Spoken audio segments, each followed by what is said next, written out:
morning. Welcome to Smart Men's Business this morning.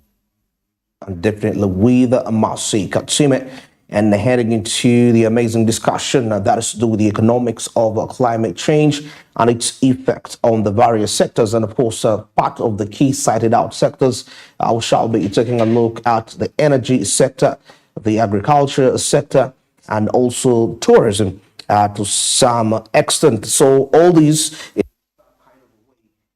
activities range more on what is happening, but also most importantly, we shall need to understand what is the cost of implication that is as a result of climate change, and of course breaking down the figures into further perspectives that way. And I know we shall be having quite an appreciable discussion in that. And in this way, we shall be taking a look at the investment trends in clean energy technologies and adaptation as a part of the key discussions. And of course, coming in down to the carbon pricing mechanisms and their effects on the industry sectors. Well, and of course, market opportunities for climate resilient products and services in ecopreneurship here.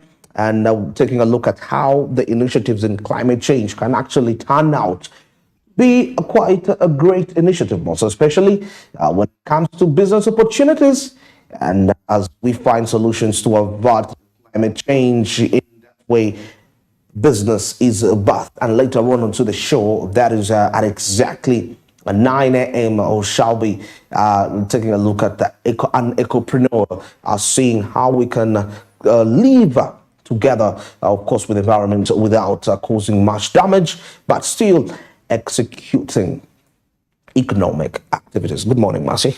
Good morning, Andrew. Good morning, the student to Smart 24 TV. And of course, that is the agenda these years, climate change. Yeah, absolutely. Because there's a lot of global warming with the rise of the industrial sector. Of course, the evolution that have come about change, discovery of oil, and of course trees used for timber and the like. So that has been the call for, I don't know, for however many years, and of course we're still into the same call of climate, of actually advocating for climate change, climate change, because now we're seeing seasons changing. In times we thought it would be a dry season, it's raining. At times we knew it was a rainy season, it's shining. Absolutely. So there is a lot to do, and of course this poses a substantial threat on Africa's economic growth at the end of the day, because due to the seasonal changes, the productivity is not as, because people prepare prior to seasons, because you know some crops are seasonal. Yeah. When we talk about the industrial sector, well, of course, with the rise of many industries, because now, I'll give an example of Uganda. We have very many industries that have come up, compared to the years before independence, and of course, maybe after. So you can imagine the fumes that are let out of those factories, industries. Yes, the manufacturing industries and all that. So it is posing a lot of natural disasters. So definitely a lot has to be done. And of course, Africa's GDP loses ranging from 0.6 to 15% due to the various warming scenarios, due to the climate change. So at the end of the day, we have to make sure that, and of course, poverty. There's also poverty that is involved with climate change. Now you can imagine someone who has been depending on a season that they know they're going to grow their crops. What is that going to imply? They're not going to be able to feed their families. Absolutely. So there is also that growing aspect of poverty due to climate change. So that is what I can say. Right. Now, of course, part of the key discussions here that we need to understand is when it comes to the impact of climate change, what does it really zero? How does it zero in down to a normal individual? Just like Marcy just mentioned, for example, if a farmer loses about 39% of his net revenue from maize, probably due to about 2 degrees Celsius increase in temperature, and this might reduce his spending on the necessary activities. Now also coming in down to when it's too much of a sort of sunshine and majority Scarcity of water. and scarcity of water and all that with its related economic impact, because if people are wasting most of their time, because now here we are looking at a scenario where people are disrupted, something comes and disrupts their productivity levels, Yes. and before you know it, their focus is, the worry is on that scarcity of that commodity, and before you know it, they feel like they can't proceed in anything. I think we've seen this in most villages around, from in so many areas, most especially when in those areas where there is an experience of water scarcity. And now, of course, that also brings us to the child perspective here, like a child who suffers from stunting due to malnutrition, which is caused by climate change, because there is not enough food, can change, may have impaired the physical and cognitive development.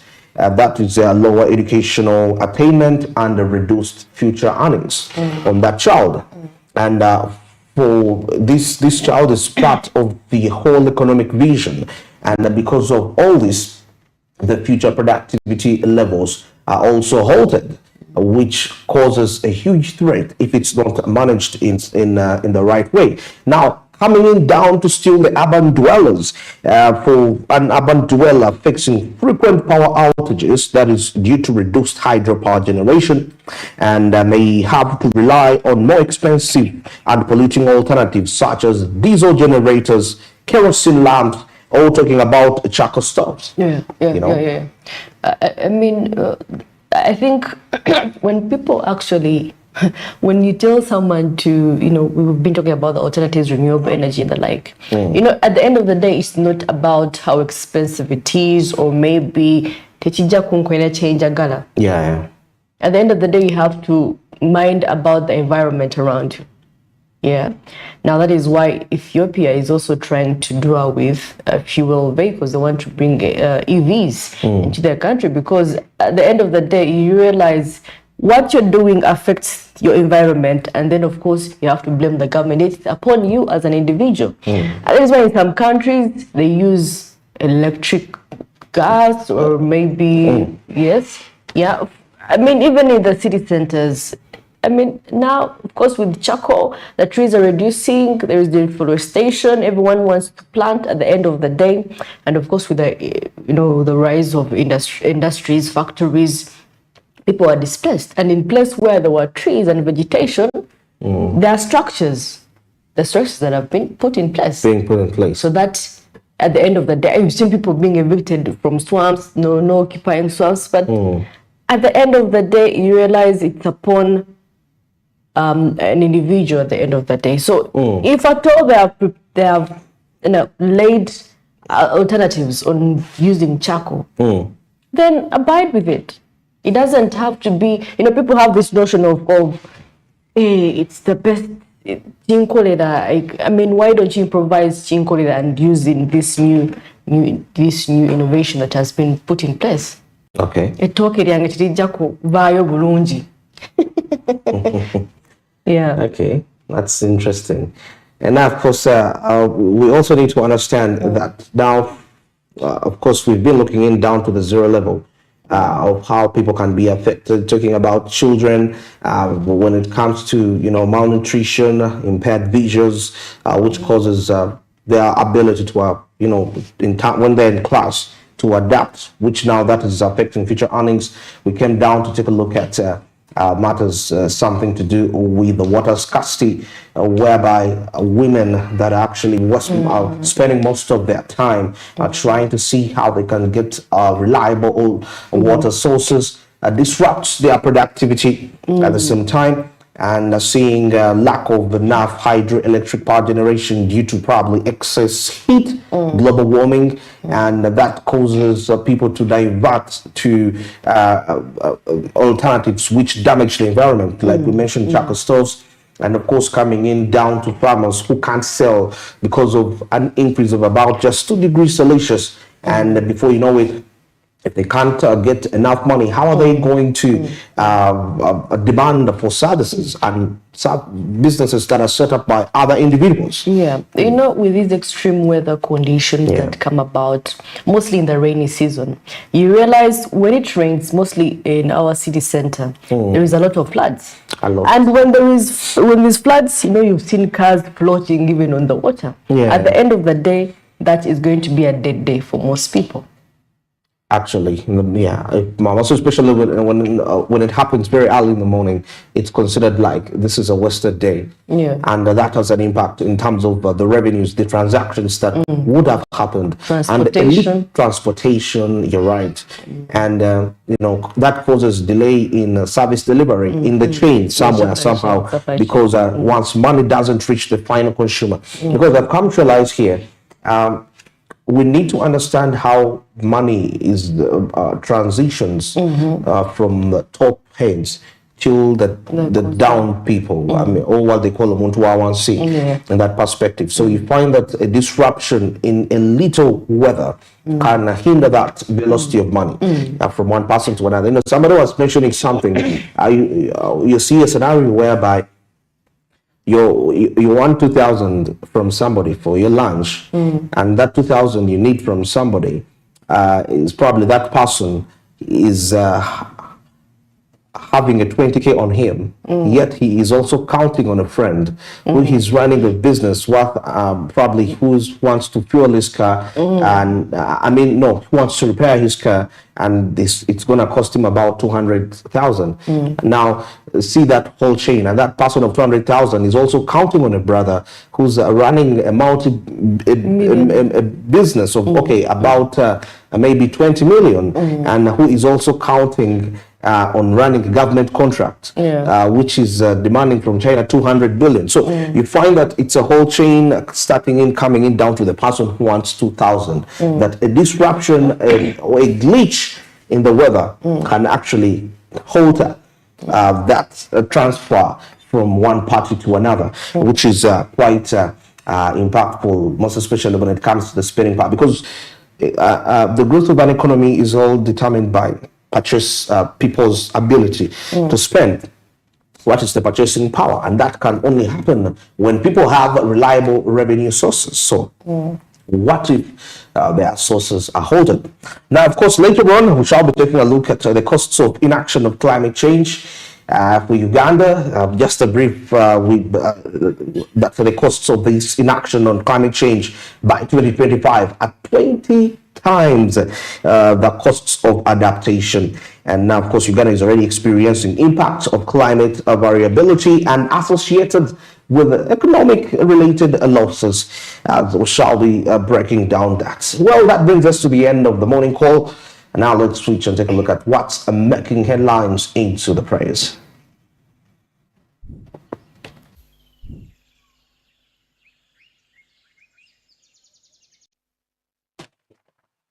Of course, having the new vision here, best UCE teachers, and seeing top teachers share tips of winning a winning formula.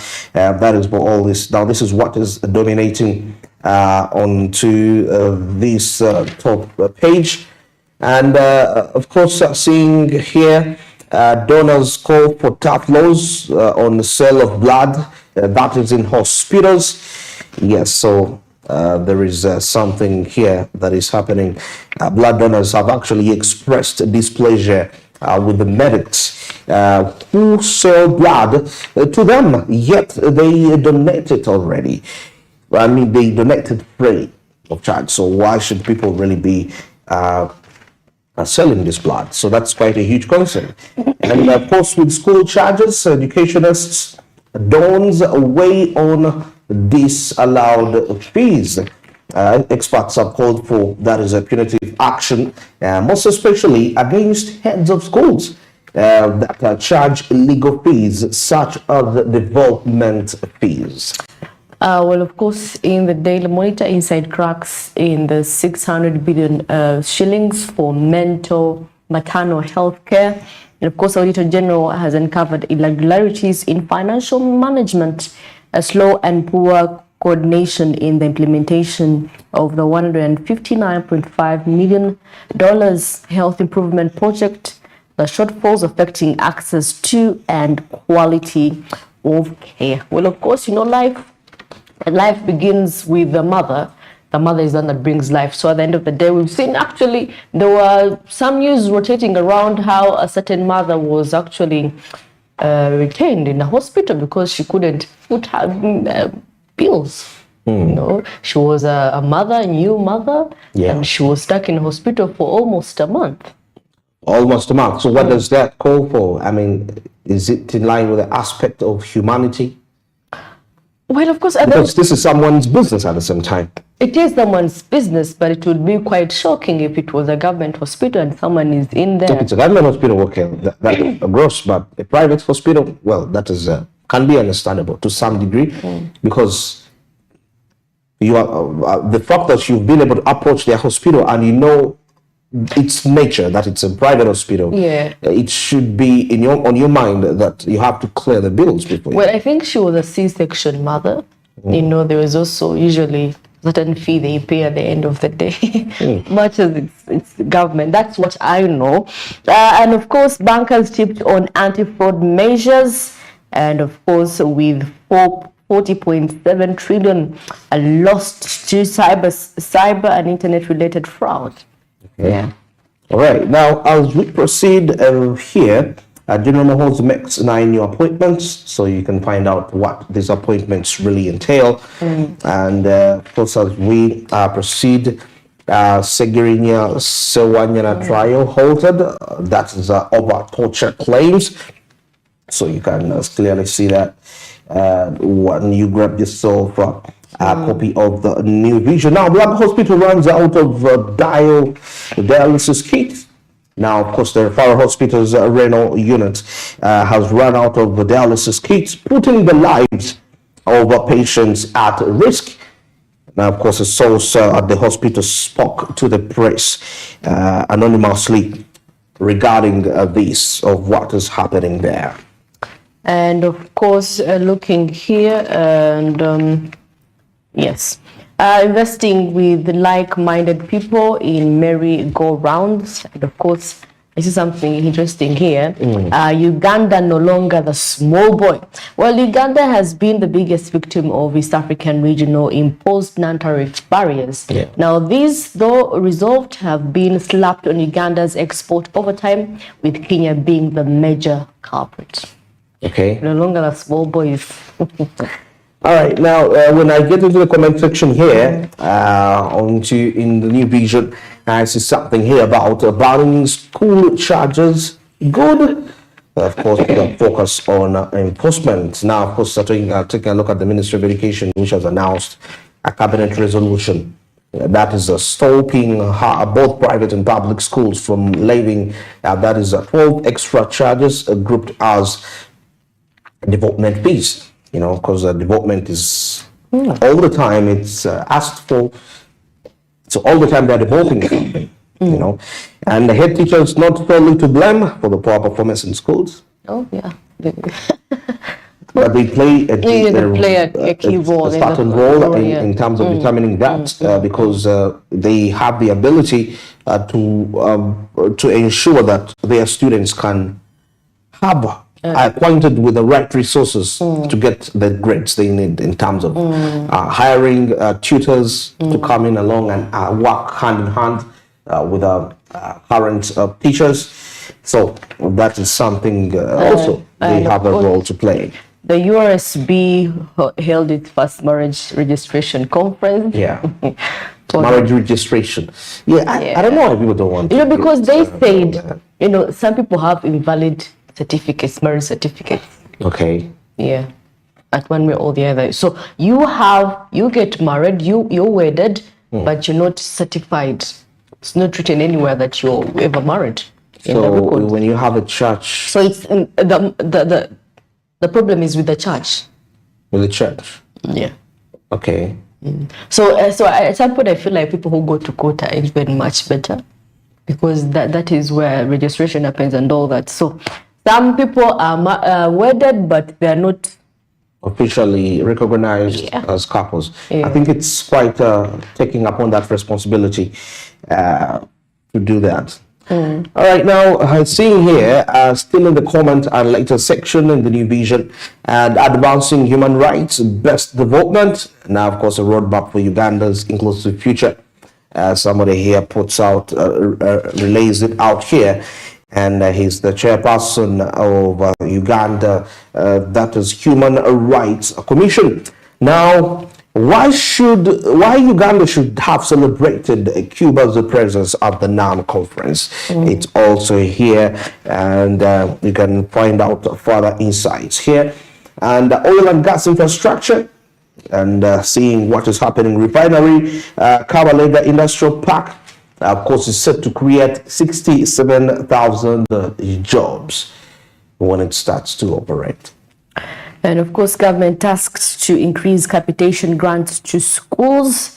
Stakeholders, of course, this is Kabalega District, has actually appealed that the government increase capitation grants to schools if the universal primary and secondary school programs are to be successful.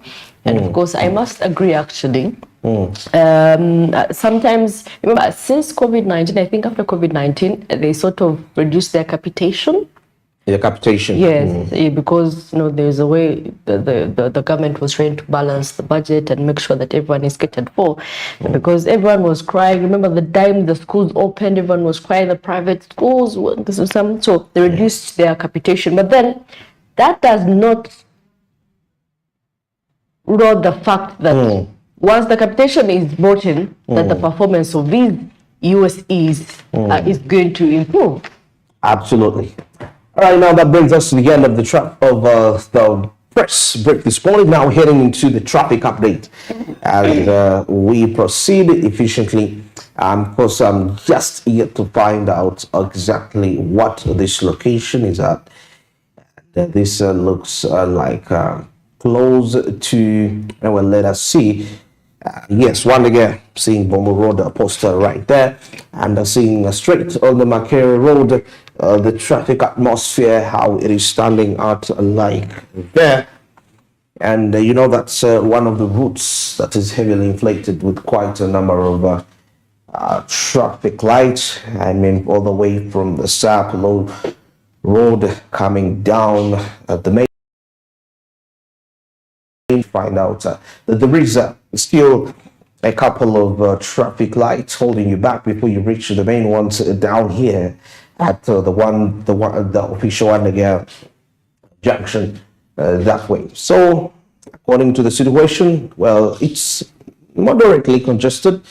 So if you're coming in from Kasubi side, Nakulabi side, even Waise, most especially if you're planning to pass via the Sapelo route, well, you could be just about 10 minutes into that jam. That is a bit moderate as compared on Saturdays. And being a Tuesday morning, well, it explains a lot, because the past 3 days of the week are actually normally hard to comprehend in terms of congestion, most especially in the morning hours. The late hours of the night, well, it's quite friendly, but in the morning hours, it's not as efficient as you can see. All right, now seeing back still on what is happening. Now we take a look at Bomba Road, Jackson to the Wandagea Market South Wing, and of course vehicles coming in along the Bomba Road, Matuga side, Maganjo areas. And of course, that road links straight up to the Wise roundabout, and some of the vehicles proceed that way. But I can see quite a number of them coming in from that route, heading to the city center, and the majority being public vehicles in that case. So if you're coming in from those areas, you're likely to spend some good minutes, actually. Minute on Bomba Road. You have to wait. And as you understand, if we have a scenario where the traffic officers are definitely around controlling the traffic, well, it makes it quite congestive, it becomes a very congested area. And that, of course, taking a look at the police officer working in line with the traffic officers too, to ensure there is order, respect. And now, if we shift our eyes briefly, and as we observe the route that comes from Mulago side, talking about people from Kamocha and even Bukoto, probably using through that route, the route that links up with the Mulago roundabout coming here, well, it's free. It's not actually really heavily congested, and majority of these vehicles that are just heading, they are probably heading, not probably, but heading towards the Makere route and continue to different destinations. Probably they'll be still heading to Kasubi side. That's the biggest chance that they are heading there, because if they were heading to the city center or in areas that proceed along the city center, it wouldn't be necessary for them to proceed with that route. Yeah, so that is the situation at Wandegea around about. Vehicles are held in there. Yes, so you have to be just patient.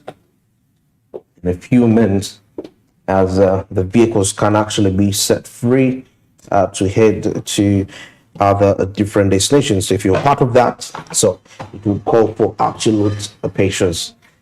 And maybe finally we can put our eyes towards the Kampala road, of course, which majority of these routes are linking up to, the vehicles are destined to head to that route and proceed to the city center, and transport people for business execution, getting into one in the busiest city in the country, Uganda. Well, that brings us to the end of the traffic report this morning, and now we take a break shortly, and of course when we return, Caribbean, East Africa and international updates are into the pipeline. Stick around.